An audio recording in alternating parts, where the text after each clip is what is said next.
췌장암. 얼마 전에 췌장암 판정받으신 분이 왔었다.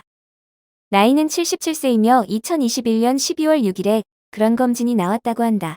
오래전부터 동생분은 가끔 나에게 오시곤 했다. 그날은 형님 내외를 태워 팔공산에 드라이브 시켜준다며 곧바로 오신 것이다.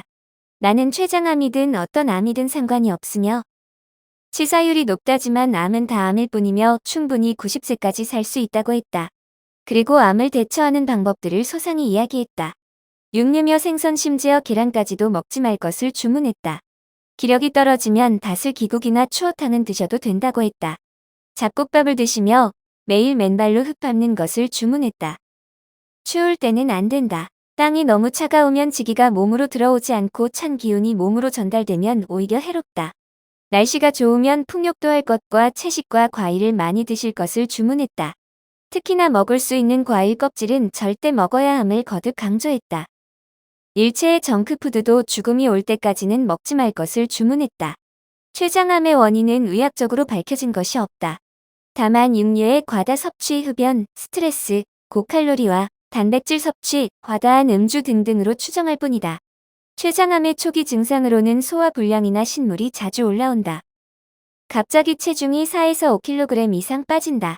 황달 증상이나 가려움증이 나타난다. 등과 허리, 복부 등등의 통증이 있다. 밥맛이 없고 식사 후에 통증이 있다. 대변에 이상이 있다. 변비, 구토, 희색 등등 소변이 붉거나 노란색이 짙다. 췌장암이든 폐암이든 다른 어떤 암이든 포커스는 혈액과 림프액을 맑게 할 수 있어야 한다. 종양학 최고 전문의들의 소견은 한결같이 면역력을 강조한다. 수술, 방사선, 항암약을 추천하는 의사는 거의 없다. 그들은 수없이 축적된 데이터를 통해 세 가지 요법으로는 안 된다는 것을 인정하며 새로운 방법으로 암에 도전하고 있다.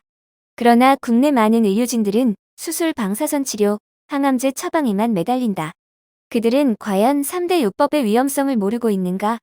알고 있는가? 세계적인 종양학 전문의들이 그토록 세 가지 요법을 하지 말 것을 권하며 세미나를 통하거나 연구 논문으로도 수없이 전달받고도 바뀌지 않는다. 그러나 나는 초기 암이며 수술이 가능할 때에는 수술만은 인정하고 싶다. 수술이 끝나고 상처가 잘 아물면 곧바로 퇴원할 것을 추천하고 싶다. 얼마 전에 축구 국가대표를 지낸 유명 선수가 췌장암으로 죽었다. 죽기 1년 전쯤인가 암이 발병하여 치료를 잘 받아 완쾌할 거라며 매스컴에 나왔던 것 같다. 그때 저 친구가 또 죽겠구나 생각했다. 다시 말해 현대의학적으로 췌장암에 접근하면 안 된다는 사실을 미리 짐작했다. 어떤 의료진들은 이야기한다. 요즘은 의학이 발달하고 기계가 첨단화되어 조기에 발견하면 완치율이 높다. 방사선도 인체에 해가 미약하다. 약들도 머리가 빠지지 않고 괜찮으며 암 덩어리만 표적 치료한다. 그런데 암 환자들은 기력을 잃고 죽음으로 쫓겨가는 것이 다반사다. 암이 퍼져 죽음에 이르렀다고 이야기한다. 암덩어리와 심장이 멈추는 관계는 이야기하지 않았다. 나는 매번 떠든다. 암덩어리는 사람의 목숨을 앗아갈 수 없다. 수술과 방사선, 항암제가 과연 암의 원인을 제거한 것인가? 또한 혈액과 림프액을 맑게 할 수 있는가? 의사도 환자도 끝까지 파헤쳐야 한다. 암의 원인은 밝혀지지도 제거하지도 않고 나타나는 암덩어리만 제거하는 데 혈안이 되어 있다. 그리고 3대 요법은 면역력을 무너뜨리고 인체를 황폐화하게 하며 결국 조혈을 멈추게 하고 혈액과 림프액을 파괴하여 죽음으로 치닫게 하는 것이다. 멈춰라. 그대의 부모님과 그대 자신에게 암이 발병하면 수술과 방사선, 항암제를 사용할 것인지 답을 하라. 일본의 어떤 저널리스트가 암 환자를 다루는 종양학 의사들에게 자신이 암에 걸리면 수술, 방사선, 항암제를 사용할 것인지 인터뷰를 했는데 10명 중 9명이 노라고 답을 했다고 한다. 김현정이란 의사는 수술받지 않는다란 책을 출판해 있다.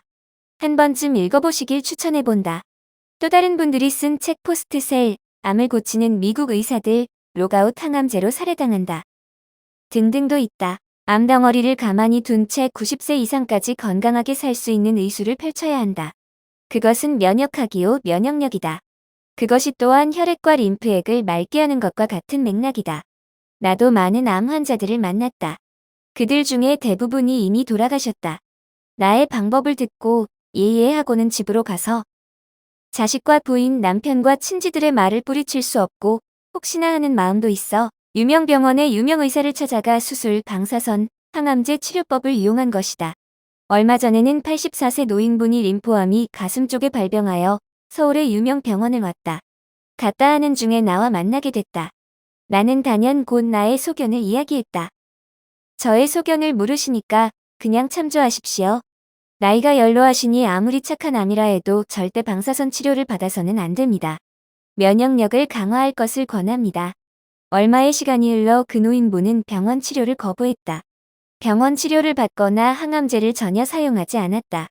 꼭 나의 방법만 행하신 것은 아니다. 그것이 2021년 3월쯤 되었을 것이다. 그 노인은 지금 더 건강하게 잘 사시고 계신다.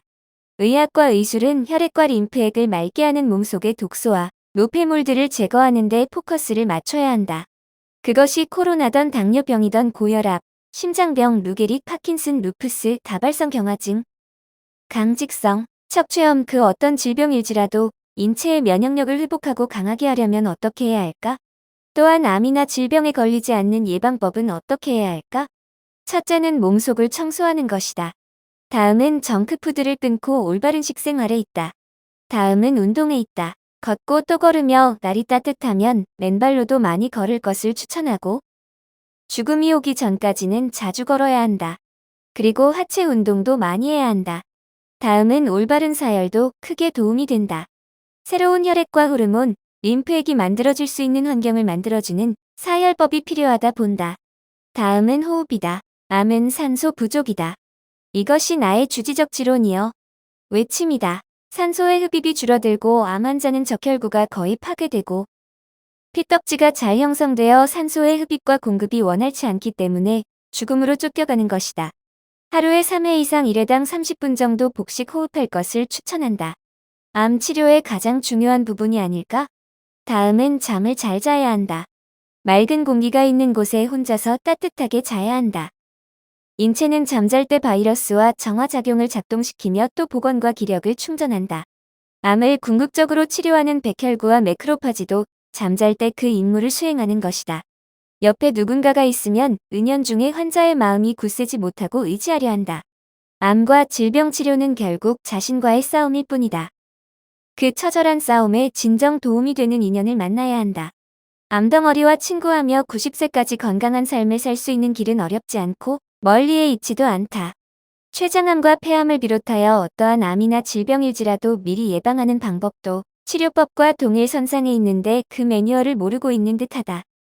나의 조그마한 알미 누군가에게 도움이 될 수 있기를.